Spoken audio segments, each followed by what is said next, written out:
Right, I'm going to make this video quick. Now, what if I told you a tiny 33-kilometer stretch of water has the power to crash the global markets, skyrocket oil price, trigger inflation worldwide, and possibly cause a global recession?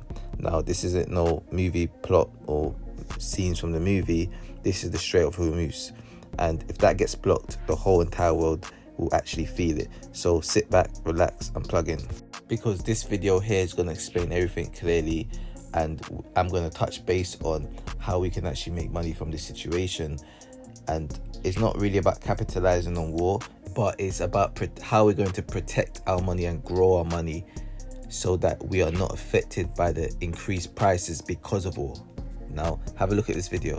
If Iran blocks the Strait of Hormuz, what impact will it have on the entire world, and which country will be affected the most? First, let's understand what the Strait of Hormuz actually is. It is a small area of just 33 kilometers located between Iran, Oman, and the UAE. It is a narrow sea passage through which almost 20% of the world's oil supply flows, nearly 17 million barrels every day. This oil comes from 8 countries located in the Persian Gulf, including Iran, Iraq, Kuwait, Bahrain, Qatar, Saudi Arabia, and the UAE for the United Arab Emirates. Saudi Arabia, Kuwait, and Qatar, 90% of their oil exports pass through this narrow route to reach the rest of the world. If Iran blocks the Strait of Hormuz, following countries will suffer the most damage. First is India, because it imports 85% of its oil, and 60% of that comes from Middle Eastern countries like Iraq, Saudi Arabia, Kuwait, and the UAE. Fuel prices in India would skyrocket, and as a result, everything related to oil and all industries would face severe disruption.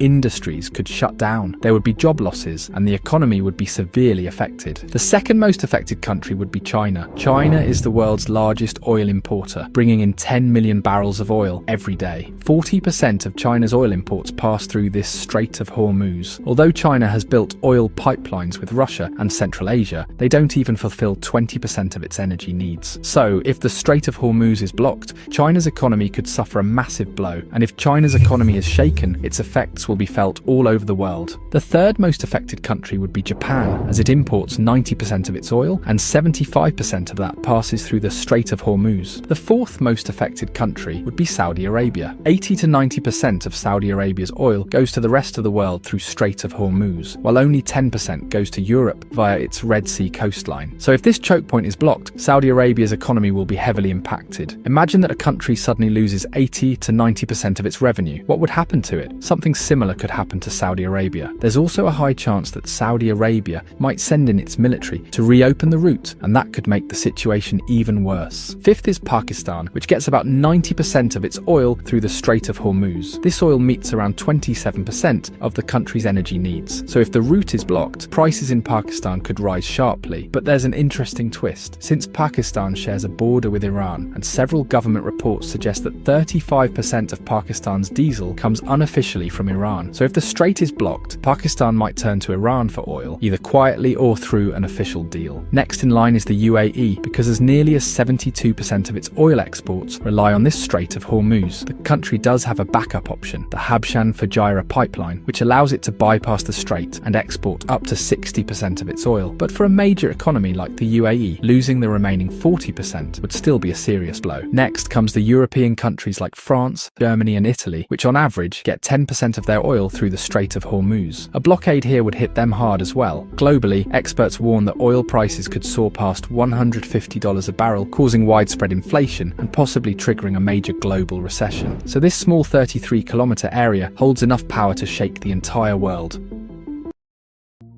Now, let's look at what this situation really means financially. If 20% of global oil supply is disrupted, there's going to be oil spikes, and that's going to be sharp. Inflation is going to rise again. Central banks may delay rate cuts, which isn't good. Stock markets, they're due to sell off.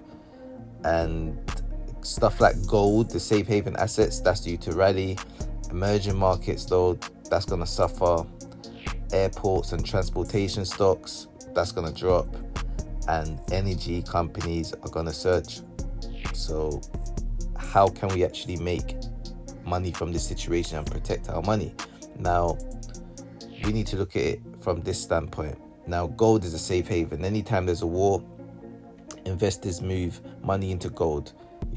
Central banks often increases reserves, and gold normally protects purchasing power, and it kind of hedge against inflation. So anytime there's uncertainty in the world, gold is always the place to go to, and it's going to be interesting to see how the market opens on Monday. Silver is another asset. It's more volatile than gold, and often outperforms gold in strong moves, as we saw recently. And if inflation fears will return and industrial demand stays high, then silver can definitely go up in price. However, it is higher risk, but it's high reward at the same time.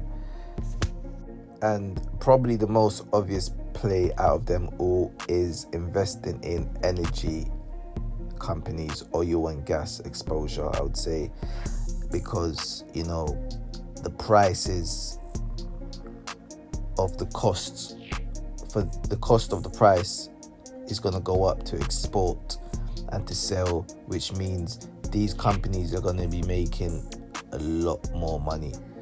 So if oil jumps from $120 to, let's just say, $150, energy stocks are typically going to move fast. Oil stocks are going to move fast. So that's the situation that we're in. To protect your money, it's going to have to be gold, silver, and gas, oil, energy stocks in moments like this. I'm someone that always wants to have oil and gas energy stocks in my portfolio, because there's always uncertainty in the world, especially around wars. So I hope you enjoyed this video. Subscribe, like, comment.